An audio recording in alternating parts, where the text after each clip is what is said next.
Radio show host. He joins us for the first time here in Washington, and we're glad to see him. Ethan, thanks for coming in. Thanks, Tucker. Great to be here. So, are you bothered by, and I said it right in the open, I'm bothered whenever Americans are spied upon by their government. Sometimes it has to be done, but there ought to be a really good reason. The press is saying that today. Why haven't they been saying that about the spying on the members of the Trump campaign? Well, because there was a suspicion in the first place that the Russians were trying to infiltrate the Trump campaign. So there is a difference. I share that concern that you have. I'm always worried when the government is intruding on our individual freedoms. Remember, the right to privacy is actually still relatively new. 1967 is when the Supreme Court ruled on that, because it's not in the Constitution, a right to privacy.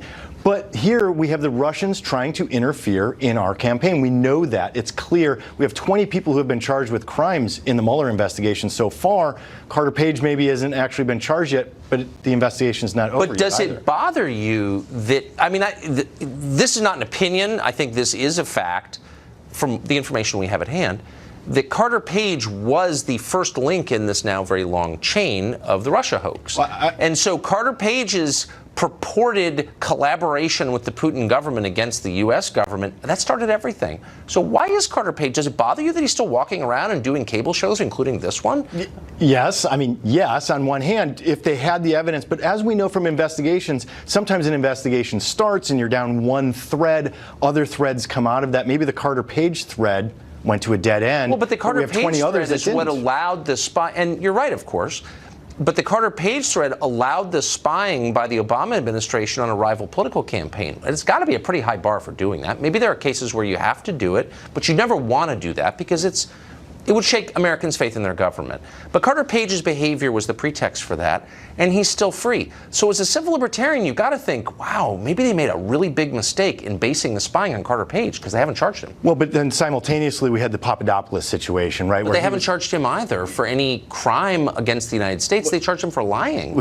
And that's the easy way out. You brought that up in the intro, right? I'm bothered by it. Where prosecutors take the easy way out sometimes, where it's easier to prove that. I'm not partisan on this question. Yeah. It would be very easy for me to say this guy Wolfe should go to prison for lying, and maybe he should. Right. But I'm really bothered as an American by the fact that all these people, going back, as I always say, back to Martha Stewart, are charged not with the crime that undergirded the investigation, but on the basis of some conversation they had with federal agents. That's not fair play, actually, in the end. Because the federal agents often know the answer before they enter the room. Exactly, as liberals used to point out. So Papadopoulos has not been even credibly accused of betraying his country.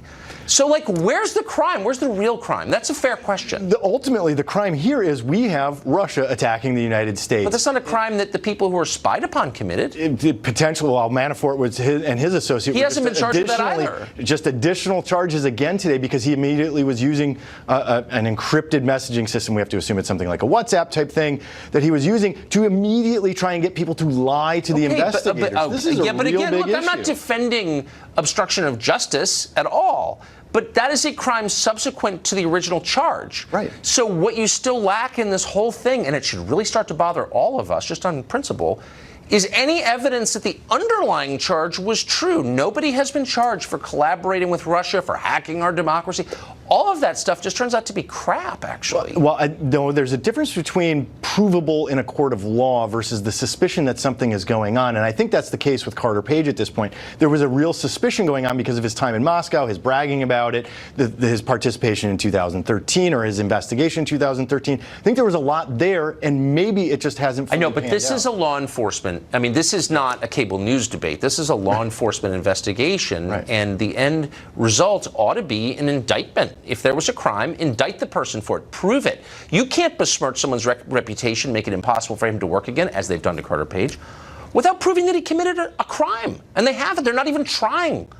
How dare they do that to an American citizen? Do you feel that way? Well, I think that we need to wait for the Mueller investigation to conclude so we can see all of the information that happened here. Plus, some of it was a FISA court. FISA courts are relatively secret. We can have the civil libertarian debate over how secret should FISA courts really be. But we don't know exactly what happened in the FISA courts because it's secret. Do you think that Carter Page, from what you know, and we know a lot because it's been leaked by people like this Wolfe character, Do you think he did anything that should land him in jail, that should destroy his life? This has destroyed his life. Do you think that's fair? I think if anybody is doing something to undermine the integrity of a United States election by trying to sell out to a foreign power who wants to interfere in our election, whether the foreign power succeeded or not, absolutely should be held well, to I couldn't account. agree more. I see it happen here in Washington every day as we count out all kinds of different countries, Russia not among them. Yeah. So I agree with that. But I'm talking specifically about Carter Page, whose life has been destroyed. Do you think he deserves to go through what he's going through now?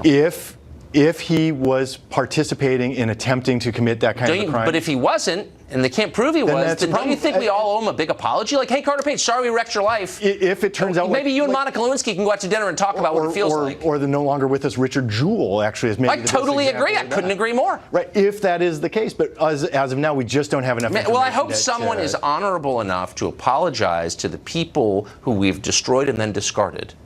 And he would be on that list, along with Richard Jewell and Monica Lewinsky and Gary Condit and a bunch of other people whose lives were destroyed by a reckless and stupid media establishment. But I don't think that this is entirely reckless. I think what we have going on here is some real things. But he better turn out to be Putin's best friend, or else I'm going to feel bad about this. Ethan, thank you. Great to see you in D.C. Tucker, thank you.